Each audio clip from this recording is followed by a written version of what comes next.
Hello everyone, welcome to our channel. आज हम third part of resources and development chapter को cover करेंगे। तो यहां पर आज सबसे इंपॉर्टेंट टॉपिक जो हम डिस्कस कर रहे हैं वो है डेवलपमेंट और रिसोर्सेस, और इसके बाद में हम रिसोर्सेस प्लानिंग पर ध्यान देंगे। तो रिसोर्सेस प्लानिंग भी आज हम डिस्कस करेंगे और डेवलपमेंट ऑफ रिसोर्सेज आज हम डिस्कस करेंगे। तो सबसे पहले बात करते हैं डेवलपमेंट ऑफ रिसोर्सेज बेसिकली क्या है। तो रिसोर्सेज जैसा हम सभी जानते हैं कि काफी इंपॉर्टेंट कंपोनेंट है, ह्यूमन सर्वाइवल के लिए भी इंपॉर्टेंट है, साथ ही क्वालिटी ऑफ लाइफ के लिए भी इंपॉर्टेंट है। तो रिसोर्सेज हम सभी के सर्वाइवल और क्वालिटी ऑफ लाइफ दोनों के लिए बहुत ही इंपॉर्टेंट कंपोनेंट है। लेकिन हमने देखा है कि रिसोर्सेज हमें ऐसा लगता है कि फ्री में अवेलेबल है, तो फ्री में अवेलेबल है तो हम जो है उसको बहुत ही ज्यादा ओवर यूटिलाइज करते हैं या उसको काफी ज्यादा इंडिस्क्रिमिनेट वे में यूज करते हैं, यानी कि हमें पता नहीं है और हम जो है अपना बेपरवाह होकर के उसके बेहिसाब यूज कर रहे हैं, और इसकी वजह से रिसोर्सेज जो है डिप्लीट हो रहे हैं और अनेक समस्याएं आ रही है।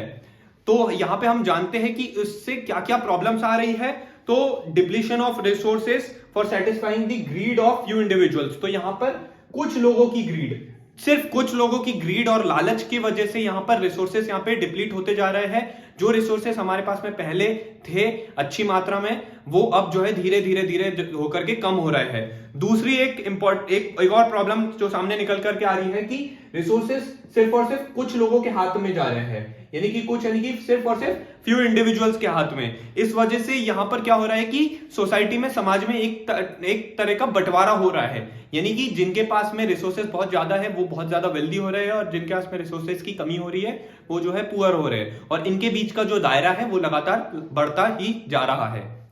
ये है दूसरी समस्या। तीसरी समस्या क्या निकल करके आ रही है कि इनडिस्क्रिमिनेट एक्सप्लॉयटेशन, यानी कि जो बेहिसाब एक्सप्लॉयटेशन हो रहा है लगातार रिसोर्सेज का। तो इसकी वजह से बहुत सारी ग्लोबल इकोलॉजिकल क्राइसिस, यानी कि जो नेचर से रिलेटेड क्राइसिस है वो उभर करके आ रही है। तो यहां पर जैसे कि ग्लोबल वार्मिंग हो रही है, ओजोन लेयर का डिप्लीशन हो रहा है, फिर यहां पे हम देख रहे हैं कि एनवायरमेंट में जो पोल्यूशन है वो प्रदूषण का स्तर लगातार बढ़ता चला जा रहा है। आजकल हम देखते हैं कि दिल्ली वगैरह में भी एयर पोल्यूशन काफी ज्यादा हो रहा है, और नॉर्थ इंडिया के काफी स्टेट्स में भी एयर पोल्यूशन हो रहा है। यहाँ पे AQI की मात्रा काफी अधिक आ रही है, तो यहाँ पर लोगों को सांस लेने में तकलीफ होती है। तो इस तरीके की एनवायरमेंट से रिलेटेड कई तरह की समस्याएं सामने आती है। इसकी वजह से यहां पर लोगों का जीना मुश्किल हो जाता है। इसलिए कहा जाता है कि रिसोर्सेज को सही मात्रा में यहां पर यूटिलाइजेशन करने की जरूरत है। जो इनडिस्क्रिमिनेट एक्सप्लॉयटेशन हुआ है उन्हीं वजह से यहां पर ये समस्याएं आ रही है, जो कि हम बात कर ही चुके हैं। ग्लोबल वार्मिंग जो कि आज का ग्लोबल कंसर्न है, ओजोन लेयर में लगातार डिप्लीशन जो कि पिछले कुछ सालों से हम देखते हुए आ रहे हैं। फिर हमने बात की कि एनवायरमेंटल पोल्यूशन में जैसे कि एयर पोल्यूशन, वाटर पोल्यूशन वगैरह, और यहां पर जो लैंड डिग्रेडेशन की समस्या आती है, लैंड डिग्रेडेशन होती है कि यहाँ पर जमीन के जो लैंड रिसोर्सेस है, सॉइल वगैरह है, उसको काफी ज्यादा एक्सप्लॉइट किया जाता है, जिसकी वजह से जो लैंड की फर्टिलिटी है वो खराब हो जाती है, और इसकी वजह से प्रोडक्शन में भी काफी ज्यादा इफेक्ट होता है। और इसकी वजह से हम देखते हैं कि यहाँ पर कई सारी समस्याएं आती है, जिससे कि फूड प्रोडक्शन वगैरह में भी दिक्कतें आती है, फूड क्राइसिस वगैरह भी की जैसी स्थिति भी उत्पन्न हो जाती है। इसलिए यहाँ पर हमें ये समझने की जरूरत है कि रिसोर्सेज को हमें काफी ज्यादा सोच समझ करके बुद्धिपूर्वक तरीके से ही हमें इस्तेमाल करना चाहिए। जो कि हमें रिसोर्सेज मिले हैं वो फ्री नहीं है, वो भी जो है एक तरह से कुछ जो है जो भी लिमिटेड मात्रा में अवेलेबल है, क्योंकि एक टाइम पे हमें लगता था कि कई सारे रिसोर्सेज है, लेकिन ओवर द इयर्स जो उनका एक्सप्लॉयटेशन हुआ है उसकी वजह से अब जो है रिसोर्सेज में भी जो है काफी कमी आने लग गई है। तो इसलिए ये जो भी प्रॉब्लम्स है ये काफी ज्यादा जो है गौर करने लायक प्रॉब्लम्स है। तो इनको किस तरीके से हम टैकल कर सकते हैं, तो यहां पे सबसे इंपॉर्टेंट है कि रिसोर्सेज का जो इक्विटेबल डिस्ट्रीब्यूशन है, समान रूप से जो है लोगों में ये रिसोर्सेज को हमको बांटने की जरूरत है, यानी कि कोई भी तबका जो है इससे अछूता नहीं रहना चाहिए कि अगर एक गरीब तबके के पास में कुछ रिसोर्सेस हम देंगे जो कि वेल्दी इंडिविजुअल से, तो एक तरह से यहाँ पर इक्विटेबल डिस्ट्रीब्यूशन होता है। ये इक्विटेबल डिस्ट्रीब्यूशन कहलाता है, और इसी वजह से सोसाइटी में हम देखने को मिलता है कि एक प्रकार का बैलेंस क्रिएट होता है, और ये ह्यूमन सर्वाइवल के साथ साथ क्वालिटी ऑफ लाइफ के लिए भी काफी ज्यादा जरूरी है। तभी हम पाएंगे कि एक होलिस्टिक ग्रोथ और डेवलपमेंट देखने को मिल सकती है, और ये ग्लोबल पीस के लिए भी काफी अच्छा होता है। जैसा हम देखते हैं कि अगर जो लगातार यहाँ पे एक्सप्लॉयटेशन चल रहा है, यहाँ पे रिसोर्सेस डिप्लीट हो रहे हैं, कुछ लोगों के हाथों में जा रहा है, और अगर इस तरीके से ही चलता रहा तो यहाँ पे भविष्य में काफी ज्यादा दिक्कतों का सामना करना पड़ सकता है। इसलिए इन सब चीजों से बचने के लिए, ये जो प्रॉब्लम्स आ रही है, इन सब का अच्छे से इनसे डील करने के लिए रिसोर्स प्लानिंग बहुत ज्यादा जरूरी होती है। एक अच्छे तरीके से रिसोर्सेज को प्लान करना है, किस तरीके से वेरियस सेक्शन ऑफ सोसाइटी में रिसोर्सेज को एलोकेट करना है। अगर हम ये चीजों को अच्छे तरीके से इंप्लीमेंट कर पाते हैं, एग्जीक्यूट कर पाते हैं, तो हम पाएंगे कि रिसोर्सेज जो है काफी अच्छे तरीके से यहाँ पर एलोकेशन होगा, उनकी प्लानिंग प्रॉपर होगी तो एलोकेशन होगा, एग्जीक्यूशन होगा, और जब सबके पास में अच्छे तरीके से रिसोर्सेज आएंगे तो उनका क्वालिटी ऑफ लाइफ भी वहां से इंप्रूव होती हुई नजर आएगी। और उसके साथ साथ जो भी एनवायरमेंटल प्रॉब्लम्स है, वो जो भी हमारे सामने आज रियल एग्जिस्टेंशियल चैलेंजेस निकल करके आ रहे, वो भी हमें भविष्य में कम होते हुए नजर आएंगे, और आने वाली जनरेशन को भी इसका सीधा सीधा फायदा पहुंचता हुआ नजर आएगा। ये हमने इंपॉर्टेंट बात कर ली। अब एक इंपॉर्टेंट बात और कर लेते हैं कि यहाँ पे सस्टेनेबल डेवलपमेंट क्या होता है। तो सस्टेनेबल डेवलपमेंट से पहले हमने बात की है रिसोर्स प्लानिंग की, तो रिसोर्स प्लानिंग बहुत ही एसेंशियल है सस्टेनेबल डेवलपमेंट के लिए। सस्टेनेबल डेवलपमेंट उस प्रकार का डेवलपमेंट कहलाता है जिससे कि हम जो है एनवायरनमेंट को डैमेज नहीं पहुंचाते हैं, और हम इस तरीके से डेवलपमेंट करते हैं जिससे कि एनवायरनमेंट को कोई प्रॉब्लम नहीं आती है, और हमारे प्रेजेंट जनरेशन की डेवलपमेंट इस प्रकार से होती है कि हमारा जो फ्यूचर जनरेशन है उनको कोई दिक्कत नहीं आती है। इसी कॉन्सेप्ट को कहते हैं हम सस्टेनेबल डेवलपमेंट। तो यहां पर हमने समझा कि सस्टेनेबल डेवलपमेंट क्या होता है। Sustainable development is the kind of development which happens without causing harm to the environment, and the development which is done for the present generation without endangering or without compromising the need of the future generations। तो ये कहलाता है हमारा concept of sustainable development. अब बात करते हैं कि रियो डी जेनेरियो समिट, अर्थ समिट जो 1992 में हुई थी, उसका क्या कहना था। तो बेसिकली ये अर्थ समिट 1992 में ब्राजील में रियो डी जेनेरियो में हुई थी। तो यहां पर इंपॉर्टेंट जो अर्थ से रिलेटेड चैलेंजेस थे, तो अर्जेंट प्रॉब्लम्स थी, जैसे कि एनवायरमेंटल प्रोटेक्शन से रिलेटेड प्रॉब्लम्स थी, और जो एक सोशियो इकोनॉमिक डेवलपमेंट की थी। तो ये दो मेजर एजेंडास इस पर्टिकुलर समिट के दौरान रखे गए थे, और यहां पर कई सारे जो वर्ल्ड के लीडर्स थे वो असेंबल हुए थे, जिन्होंने यहां पे आकर declaration on global climate change and biological diversity को साइन किया था। तो ये याद रखिए, यहां पे बहुत से लीडर्स इकट्ठा हुए थे जिन्होंने declaration on global climate change and biological diversity को साइन किया था। इसी के साथ में रियो कन्वेंशन ने जो है ग्लोबल फॉरेस्ट प्रिंसिपल्स को एंडोर्स किया है, और साथ ही एजेंडा 21 को भी यहां पे अडॉप्ट किया है। और एजेंडा 21 बेसिकली किस चीज पे एम करता है, इसका ऑब्जेक्टिव है कि 21st सेंचुरी में सस्टेनेबल डेवलपमेंट को अचीव करना। सस्टेनेबल डेवलपमेंट जिसके बारे में हम बात कर चुके हैं, इस पर्टिकुलर कॉन्सेप्ट को अचीव करने के लिए ही यहां पर एजेंडा 21 जो है रखा गया था। और एजेंडा 21 कहां पे रखा गया है, यहां पर अर्थ समिट में, जो कि 1992 में ब्राजील में रियो डी जेनेरियो में हुई थी। यहां पे अब एजेंडा 21 क्या है, एक बार जल्दी से उसको समझ लेते हैं। एजेंडा 21 बेसिकली एक प्रकार का डेक्लेरेशन है। ये एक डेक्लेरेशन है जो कि 1992 के ही अर्थ समिट के साथ ही एक और यहां पर प्रोग्राम हुआ था, United Nations conference on on environment and development. So यहां पे ये था यूएनसीईडी, यानी कि UNCED United Nations conference of environment and development. तो यहां पर यूएनसीईडी जो कि 1992 में ब्राजील में हुआ था, यहां पर इस डिक्लेरेशन को साइन किया गया था। ये था एजेंडा 21। एजेंडा 21 का मेजर यहां पे उद्देश्य था कि एनवायरमेंटल डैमेज से, जो लगातार यहाँ पे एनवायरमेंटल पॉल्यूशन वगैरह हो रहा है, लैंड डिग्रेडेशन हो रहा है, तो ये जो प्रकार की ग्लोबल समस्याएं आ रही है, ओजोन लेयर डिप्लीशन हो रहा है, यहाँ पर ग्लोबल वार्मिंग आ रही है, इस प्रकार की अनेक एनवायरमेंट और प्रकृति से रिलेटेड जो समस्याएं हैं उनसे लड़ना यहाँ पर सबसे इंपॉर्टेंट कदम था एजेंडा 21 का इस तरफ। साथ में पॉवर्टी, गरीबी को लेकर के, गरीबी के खिलाफ लड़ाई, डिसीजेस जो कि यहां पर बीमारियां, अनेक तरह की बीमारियां, महामारी, जैसे कि अभी हमने देखा था कि कोविड-19 जैसी महामारी आई, तो इस प्रकार की बीमारियों के खिलाफ लड़ना। तो ये जो लड़ाई को यहां पर एक प्रकार का इसका मूवमेंट को आगे बढ़ाने के लिए ही एजेंडा 21 यहाँ पे साइन किया गया था और एजेंडा 21 से यहाँ पर एक प्रकार की मास अपील, ग्लोबल अपील की गई थी कि सभी कंट्रीज इकट्ठा आए और इन सभी चीजों के, इन सभी क्राइसिस और चैलेंजेस के खिलाफ लड़े। तो यहाँ पर ये एजेंडा होता है, it is an agenda to combat environmental damage, poverty and disease through global cooperation. तो यहाँ पे सभी को साथ में आने की जरूरत है, सभी को साथ में कोऑर्डिनेट करने की जरूरत है, सभी कंट्रीज को।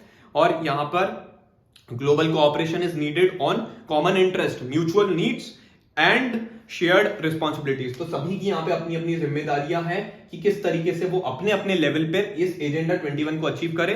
तो यहाँ पर मेजर ऑब्जेक्टिव एजेंडा 21 का यही है कि every local government should draw its own local agenda 21। तो एजेंडा 21 तो यहाँ पर एक ग्लोबल प्लेटफॉर्म पे यहाँ पे साइन किया गया था, लेकिन इसका उद्देश्य यही था कि सभी गवर्नमेंट साथ में मिलकर के आए और सभी अपने अपने स्तर पर, अपनी अपनी कंट्री में, अपने अपने यहाँ पर स्टेट्स में, लोकल लेवल पे यहाँ पर एजेंडा 21 यहाँ पे ड्राफ्ट करे और उसको यहाँ पे इंप्लीमेंट करे। तो इसलिए एजेंडा 21 हमारे लिए ध्यान में रखना जरूरी हो जाता है। कब साइन हुआ था, उसका उद्देश्य क्या था और किस लिए यहाँ पर एजेंडा 21 हुआ था, किस लिए अर्थ समिट हुई थी, ये सब चीजों को हमको यहाँ पे ध्यान में रखना चाहिए। चलिए अब बात कर लेते हैं। यहां तक हमने बात कर ली है कि डेवलपमेंट ऑफ रिसोर्सेज की। तो यहाँ पे हमने आज बात की डेवलपमेंट ऑफ रिसोर्सेज की। यहाँ पे हमने जाना कि सस्टेनेबल डेवलपमेंट क्या है, उसी के साथ में रिसोर्सेज प्लानिंग की तरफ अब मूव करते हैं। तो यहाँ पर अब हम बात करेंगे रिसोर्स प्लानिंग क्या चीज है और यहाँ पर रिसोर्सेज प्लानिंग क्यों जरूरी है। तो यहाँ पर आज हम इसके बारे में अब चर्चा करते हैं। तो रिसोर्स प्लानिंग बेसिकली हमें पता है कि प्लानिंग किसी भी चीज के लिए कितनी जरूरी होती है। प्लानिंग हमारे लाइफ में बहुत ज्यादा जरूरी है। जब भी हम कोई काम करने जा रहे हैं, उस काम करने से पहले हमारे दिमाग में एक प्रकार का यहाँ पे ब्लूप्रिंट बना होना चाहिए कि अब हमें इस काम को किस तरीके से करना है, हमें क्या क्या चीजें करनी है, क्या क्या चीजों को लीव करना है, किन किन चीजों पर हमको मेजर फोकस करना है, इन चीजों को हमको कैसे इंप्लीमेंट करना है। तो जब ये चीज हमारे दिमाग में होती है, प्लान हमारे दिमाग में होता है, हम पढ़ाई भी करते हैं तो हमें ये रहता है कि हमें कौन कौन से टॉपिक्स पढ़ना है, हमारे सिलेबस में क्या क्या चीजें हैं, हमें इन चीजों को कितने कितने टाइम के अंदर खत्म करना है, हमें अपने रिवीजन के लिए कितना टाइम बचाना है। तो जब हम ये प्रॉपर प्लानिंग करते हैं तो हम उसके बाद में हम पढ़ाई चालू करते हैं, फिर हम अपने प्लान को धीरे धीरे एग्जीक्यूट करते जाते हैं और फिर हम ये भी देखते हैं कॉन्स्टेंटली कि हमें फिर मॉनिटर भी करते हैं कि हमारा प्लान किस तरीके से पूरा होता जा रहा है, हम क्या अपना जो माइलस्टोन्स हमने डिसाइड किया है हम क्या उसको अचीव कर पा रहे हैं। ठीक उसी तरीके से होती है रिसोर्स प्लानिंग। तो यहाँ पे रिसोर्स प्लानिंग एक वाइडली एक्सेप्टेड स्ट्रैटेजी है, ठीक है। तो यहाँ पे ये ग्लोबली एक्सेप्टेड स्ट्रैटेजी है, इंडिया में भी रिसोर्स प्लानिंग हो रही है, हम उसके बारे में भी बात करने वाले हैं। तो यहाँ पर जो प्लानिंग होती है बेसिकली रिसोर्स प्लानिंग, इस तरीके से प्लान किया जाता है चीजों को कि रिसोर्सेज को किस तरीके से ऑप्टिमल वे में यूज करना है, किस तरीके से इक्विटेबल डिस्ट्रीब्यूशन इंश्योर करना है, किस तरीके से यहाँ पर जो है एक एफिशिएंट और इफेक्टिव मैनर में रिसोर्सेज को यूज करना है और ये रिसोर्सेज सभी तक पहुंच सके, ये चीज इंश्योर करना है, इसलिए रिसोर्स प्लानिंग की जाती है। चलिए समझते हैं कि यहाँ पर इंडिया जैसी कंट्री में, इंडिया में रिसोर्स प्लानिंग का कितना इंपॉर्टेंस है, तो इसको जानते हैं। अब इंडिया में हमें पता है कि इंडिया बहुत ही ज्यादा डाइवर्स स्टेट है, बहुत ही ज्यादा डाइवर्स कंट्री है। तो यहाँ पर डाइवर्सिटी बहुत है, अलग अलग रीजन में, अलग अलग जगह पे अलग अलग वहां पर डेमोग्राफिक्स अलग है, क्लाइमेट अलग है, वेदर कंडीशंस अलग है, वहां पे इकोसिस्टम भी डिफरेंट है, वहां पे लोगों की बोलियां अलग है, वहां पे अलग अलग रेस है, कास्ट है, क्रीड है, तो सभी चीजें डिफरेंट है, लैंग्वेजेस डिफरेंट है, कल्चर डिफरेंट है। तो वहां पर रिसोर्स प्लानिंग कितनी इंपॉर्टेंट हो जाती है। तो ये तो हम जानते हैं कि इंडिया में रिसोर्स प्लानिंग एक प्रकार की कॉम्प्लेक्स टॉपिक है, बहुत कॉम्प्लेक्स है, लेकिन फिर भी यहाँ पर अच्छे तरीके से रिसोर्स प्लानिंग की जाती है और फिर भी चीजों को यहाँ पे चीजों को प्रॉपर प्लानिंग के बाद में एग्जीक्यूट किया जाता है, रिसोर्सेज को एलोकेट किया जाता है। तो यहाँ पे हम समझते हैं कि कुछ रीजन्स है, कुछ एरियाज हैं जहां पे जो कि रिच है रिसोर्सेस में, और कुछ रीजन्स ऐसे हैं जो कि वहां पे एक्यूट शॉर्टेज है और वो पुअर है, वहां पर उतने ज्यादा रिसोर्सेस नहीं है। कुछ एरियाज में हम देखते हैं कि प्रचुर मात्रा में, कुछ में जो है वहां पे डेफिशिएंसी भी है। और यहाँ पे हम चीज ये भी देखते हैं कि कुछ रीजन्स ऐसे भी है जो कि सेल्फ सस्टेनेबल है, वहां पे सेल्फ सफिशिएंट है, वो अपने रिसोर्सेज से कुछ कर सकते हैं। कुछ जगह पे वहां पे वो रिसोर्सेज नहीं होते तो वो दूसरे स्टेट से वहां पे रिसोर्सेज मंगाए जाते हैं या इंपोर्ट किए जाते हैं। तो इस प्रकार की चीजें भी हमको देखने को मिलती है। जैसे कि फॉर एग्जाम्पल हम देखते हैं कि झारखंड हो गया या मध्य प्रदेश हो गया, या हम कह सकते हैं कि यहाँ पर छत्तीसगढ़ जैसे स्टेट्स हो गए, तो यहाँ पे जो ये देखते हैं कि झारखंड, मध्य प्रदेश, छत्तीसगढ़, तो यहाँ पे हमें देखने को मिलता है कि मिनरल्स या जो कोल डिपॉजिट्स है ये यहाँ पे अच्छी मात्रा में पाए जाते हैं, ठीक है। और यहाँ पे हम देखते हैं कि अरुणाचल प्रदेश जैसे एरियाज है, यहाँ पर वाटर रिसोर्सेज काफी अधिक मात्रा में है, लेकिन यहाँ पर इंफ्रास्ट्रक्चर डेवलपमेंट की कमी पाई जाती है। तो मतलब ये ऐसा है कि कुछ एरियाज में कुछ चीजें अगर अच्छे इसमें है तो कुछ चीजों की कमी भी है। फिर यहाँ पे है कि राजस्थान जैसे स्टेट में हमको सोलर और विंड एनर्जी जो है देखने को मिलती है, लेकिन वहां पर वाटर की कमी पाई जाती है, इसलिए हम वहां पे देखते हैं कि काफी ज्यादा एक डेजर्ट टाइप ऑफ एरिया होता है जहां पर पानी की काफी ज्यादा कमी भी होती है। और फिर हम देखते हैं कि कोल्ड डेजर्ट है लद्दाख में, तो लद्दाख में हम देखते हैं कि लद्दाख जो है कल्चरली काफी ज्यादा रिच है, लेकिन वहां पे दूसरी समस्या आती है कि वाटर की, इंफ्रास्ट्रक्चर की या कुछ वाइटल मिनरल्स है, तो इन सभी की कमियां वहां पे पाई जाती है। तो इसलिए यहाँ पे बहुत जरूरी है कि एक बैलेंस्ड वे में यहाँ पर रिसोर्स प्लानिंग होए, जिससे कि सभी स्टेट्स में इक्विटेबल डिस्ट्रीब्यूशन हो सके, और जो एक प्रकार में अगर जहां पे ज्यादा रिसोर्सेस है तो वो दूसरे स्टेट्स जहां पे कम या जहां पर वहां पे शॉर्टेज है, डेफिशिएंसी है, वहां पर उन रिसोर्सेस को ट्रांसफर किया जाए, जिससे कि वहां पे एक प्रकार का बैलेंस स्थापित किया जा सके। और ये चीज तभी संभव है हो पाना जब प्रॉपर और एडिक्वेट रिसोर्स प्लानिंग की गई हो, और इसलिए जरूरी है कि रिसोर्स प्लानिंग आपकी स्टेट लेवल पे, नेशनल लेवल पे और रीजनल और लोकल लेवल्स पे हुई होनी चाहिए। बात कर लेते हैं रिसोर्स प्लानिंग इन इंडिया।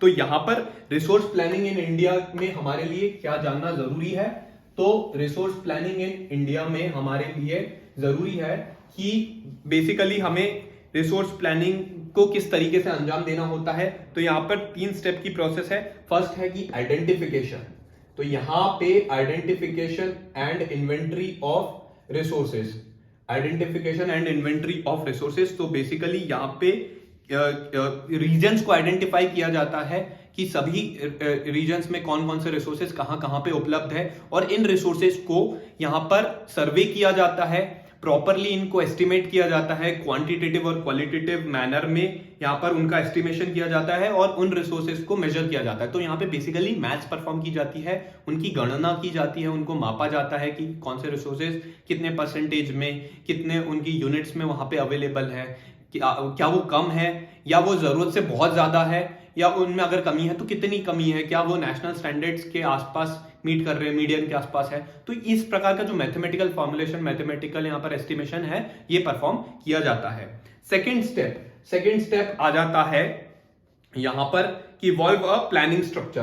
तो यहां पे एक प्रकार का प्लानिंग स्ट्रक्चर यहां पे इवॉल्व होता है, यहां पे प्लानिंग स्ट्रक्चर यहां पे एक इवॉल्व होता है। तो ये इस प्रकार का प्लानिंग स्ट्रक्चर रहता है, endowed with appropriate technology, skill and institutional setup. तो यहाँ पे प्लानिंग जो स्ट्रक्चर है इसके साथ में जोड़ा जाता है स्किल, टेक्नोलॉजी और यहाँ पर इंस्टीट्यूशनल सेटअप। तो ये यहाँ पे तीन कंपोनेंट्स काफी ज्यादा इंपॉर्टेंट हो जाते हैं। स्किल, जहाँ पे ह्यूमन बीइंग्स वगैरह का यहाँ पर रोल आ जाता है। टेक्नोलॉजी का अपना यहाँ पे एक रोल होता है, और साथ ही में इंस्टीट्यूशंस की अपनी एक भूमिका होती है। तो इन 3 एस्पेक्ट्स को हमको ध्यान में रखना चाहिए, जो कि प्लानिंग के साथ में रिसोर्सेज की प्लानिंग में काफी ज्यादा अहम भूमिका अदा करते हैं। और इन्हीं के साथ साथ जो है रिसोर्स डेवलपमेंट के प्लान को इंप्लीमेंट किया जाता है। इसी के साथ साथ रिसोर्सेज को अच्छे तरीके से डेवलप किया जाता है। और थर्ड होता है matching the resources development plan.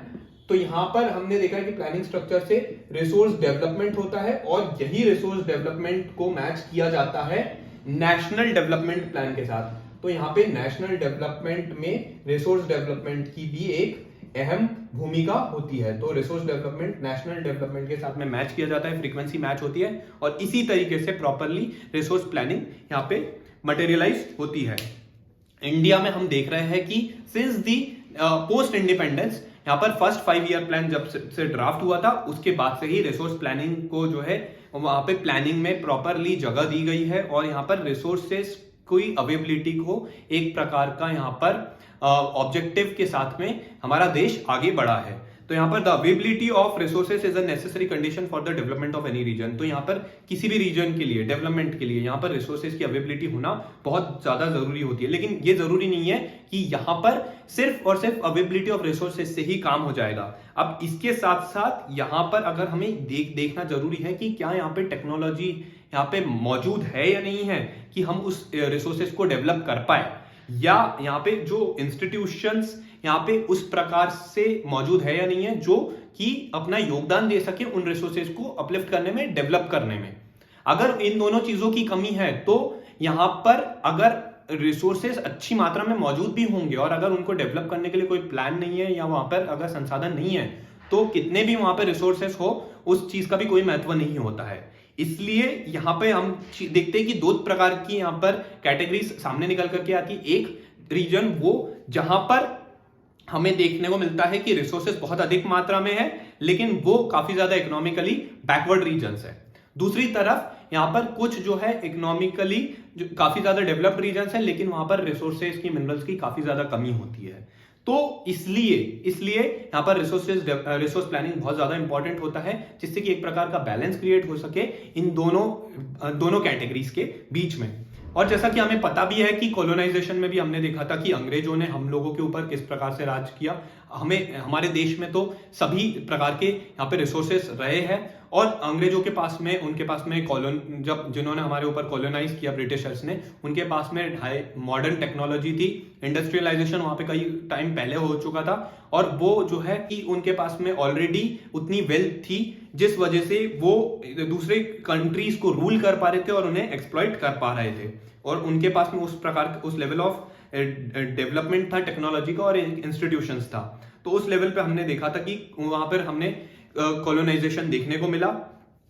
Therefore resources can contribute to development only when they are accompanied by proper technology। इसलिए जरूरी है कि जो कि हमारे साथ में पास्ट में हुआ अब हम जो है उन चीजों से हम हिस्ट्री से सीखें और प्रेजेंट में और फ्यूचर में हम आगे बढ़े। इसलिए जो है रिसोर्स प्लानिंग करना काफी ज्यादा जरूरी होता है। रिसोर्स प्लानिंग में सिर्फ और सिर्फ अवेबिलिटी ऑफ रिसोर्सेज से काम नहीं चलने वाला है। अवेबिलिटी ऑफ रिसोर्सेज के साथ साथ टेक्नोलॉजी का होना भी बहुत ज्यादा जरूरी है और टेक्नोलॉजी के साथ साथ यहां पर इंस्टीट्यूशंस चेंजेस का भी होना काफी ज्यादा जरूरी। तो टेक्नोलॉजी और इंस्टीट्यूशन दो मोस्ट इंपॉर्टेंट एस्पेक्ट है along with the availability of resources. तो इसलिए जो है यहां पर इंडिया को अगर डेवलप करना है साथ में ही रिसोर्स डेवलपमेंट करना है तो यहां पर सिर्फ और सिर्फ अवेबिलिटी से काम और रिसोर्सेज से काम नहीं चलेगा। उसके साथ साथ technology, quality of human resources और historical experiences of the people, ये तीन एस्पेक्ट भी काफी ज्यादा इंपॉर्टेंट हो जाते हैं। अब बात कर लेते हैं लास्ट और मोस्ट इंपॉर्टेंट पॉइंट की, जो कि है कंजर्वेशन ऑफ रिसोर्सेज।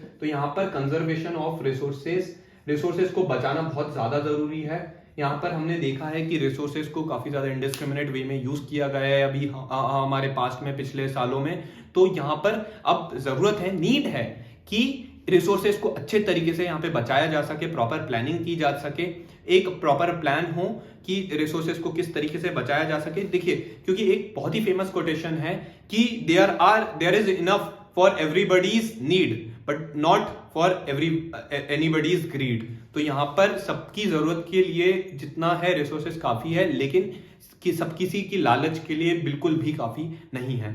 तो यहाँ पर लालच नहीं है, लालच को यहाँ पे तवज्जो देने की जरूरत नहीं है। यहाँ पर सबकी जरूरतों को यहाँ पे प्राथमिकता देने की जरूरत है, प्रायोरिटाइज करने की जरूरत है। इसलिए रिसोर्स प्लानिंग बहुत ज्यादा जरूरी है। Resources are vital for any development activity. तो डेवलपमेंट से पहले याद रखिएगा कि जब भी डेवलपमेंट होगा, रिसोर्सेज का डेवलपमेंट होगा, उससे पहले रिसोर्सेज को कंजर्व करना पड़ेगा। और जब रिसोर्सेज को कंजर्व किया जाएगा, फिर रिसोर्स प्लानिंग की जाएगी, तब रिसोर्सेज को डेवलप किया जाएगा। और जब रिसोर्स डेवलप हो पाएंगे, उसी के बाद में हम इकोनॉमिक डेवलपमेंट देख सकते हैं। तो ये पूरी प्रोसीजर है, पूरी प्रोसेस है जिसको हमको ध्यान में रखने की जरूरत है। जो भी इरेशनल कंजम्पशन हो रहा है या ओवर यूटिलाइजेशन या ओवर एक्सप्लॉइटेशन हो रहा है रिसोर्सेज का, इनको कंट्रोल करने की जरूरत है। इसके लिए जो है प्रॉपर कंट्रोल मैकेनिज्म तैयार करने की जरूरत है, इसको लीगल फ्रेमवर्क में लाने की जरूरत है। जब ये चीजों को प्रॉपरली इंप्लीमेंट किया जाएगा गवर्नमेंट लेवल पे, इंटरनेशनल लेवल पे, नेशनल लेवल पे, लोकल लेवल पे, तब हम पाएंगे कि हमारे रिसोर्सेज कंजर्व भी रहेंगे, हमारे रिसोर्सेज को हम अच्छे तरीके से डेवलप कर पाएंगे और एक क्वालिटी ऑफ लाइफ को हम इंश्योर कर पाएंगे। साथ ही साथ में जो हमने चैलेंजेस देखे हैं एनवायरमेंट से रिलेटेड हो गए या सोशियो इकोनॉमिक चैलेंजेस होते हैं, उनको भी हम अच्छे तरीके से टैकल कर पाएंगे और उन्हें भी हम कंट्रोल कर सकेंगे। इसलिए यहाँ पे रिसोर्स कंजर्वेशन बहुत ज्यादा जरूरी है। और इसी के साथ साथ जो कि हमने देखा है कि जो रिसोर्स डिप्लीशन हो रहा है, तो ये रिसोर्स डिप्लीशन को रोकने के लिए मॉडर्न टेक्नोलॉजी का साथ भी बहुत ज्यादा जरूरी है। मॉडर्न टेक्नोलॉजी और ह्यूमन एस्पेक्ट्स, और इसके साथ साथ हमें यहाँ पर रिसोर्स प्लानिंग को एग्जीक्यूट करना है और इसके साथ में हम अपने रिसोर्सेज को कंजर्व कर सकते हैं।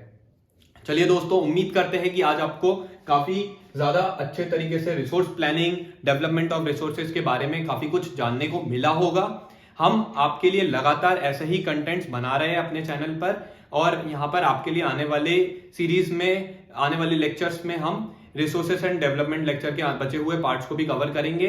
इसलिए आप हमारे साथ में अपने इस चैनल पर जरूर बने रहिए। इस वीडियो को लाइक कीजिए, ज्यादा से ज्यादा शेयर कीजिए, इस चैनल को जरूर सब्सक्राइब कीजिए। मिलते हैं अब आपसे अगले वीडियो में, तब तक के लिए जय हिंद, गॉड ब्लेस यू।